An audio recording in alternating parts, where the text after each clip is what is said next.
दफा का जिक्र है। एक बतख और एक कौवे की दोस्ती हो गई।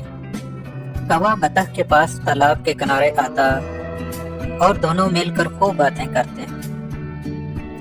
एक दिन बतख उदास थी। कौवे ने उससे पूछा कि बतख बहन तो क्यों उदास बैठी है। बतख ने बोला, मैं इस तोते के बारे में सोच रही हूँ जिसने मुझे आसमान से नजर आने वाले मनाजर से आगाह किया है। अब मैं सोच रही हूँ कि मैं कितनी बदनसीब हूँ कि अल्लाह ने मुझे बतख बनाया। समंदर की जिंदगी कोई जिंदगी है। काश मैं भी एक तोता होती और आसमान की सैर करती, दरख्तों पर बैठती। वाह क्या मजा आता। कौवे ने बतख की ये बात सुनी तो कहने लगा, अल्लाह मियाँ ने कोई चीज बेकार पैदा नहीं की। तुम नाशुक्री क्यों बन रही हो। पानी की जिंदगी तो देखो, क्या मजेदार जिंदगी है।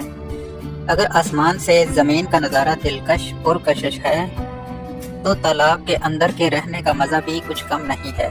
बतख ने कौवे की बात सुनी तो उसे बुरी लगी, मगर रात को ठंडे दिल से सोचा तो कौवे की बात उसे दुरुस्त लगी।